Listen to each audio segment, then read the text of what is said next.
Well, I'm here with one of the busiest men and one of the busiest operations at the Keeneland September sale, Mark Taylor of TaylorMade. Just watching, and I know we've moved out of the way, so folks can't quite see it, but watching your team, this is like an orchestra. I mean, how do you guys pull this off with all the moving parts of what's going on right now? Well, I think the key is preparation, and you have to.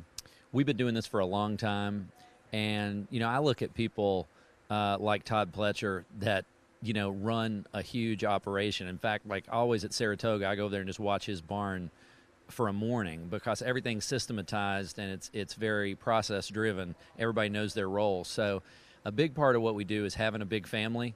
So even though we're in a lot of different locations right now, we're at Fasig-Tipton for the turf sale, we're in Book 1, we're up here in Two Barns for Book 2, we had a big family. So my parents had a real proactive human resources plan in place way before we came along saying, hey, we're going to need a lot of kids to make this happen.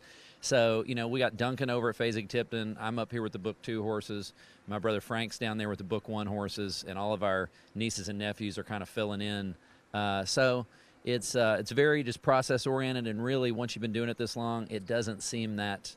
Really, the most complicated is when we get into a small sale and there's too many tailors running around in one spot and we run over top of each other. So it's really not that bad.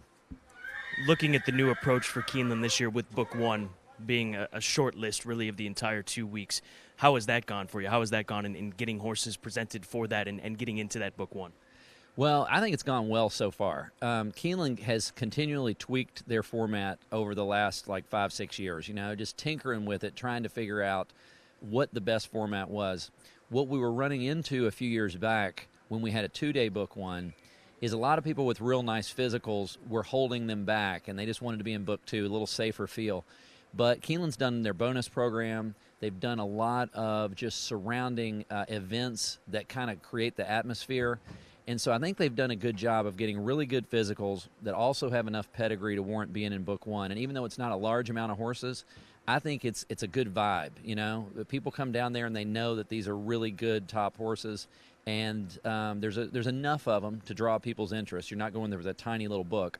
So I think that's gone well, and I think what it does is it sets up the rest of the sale because I think Book 1 is going to go well. You got good horses, smaller catalog, and so you have some momentum going into Book 2. With the old format going back, 5 or 6 years, sometimes you wouldn't have the best physicals in Book 1, and the sale would kind of start off with a thud, and then you had to rebuild momentum. Here, I think we're going to create momentum, and then it's just going to lift the boats for everybody going into Book 2 and 3. Well, we appreciate the time. We know you're a busy man. We'll let you get back to this aspect of the symphony that you're running here on this side of things, and good luck this next couple of weeks. Okay, appreciate everything you guys do. I watch TVG all the time, and it's fantastic.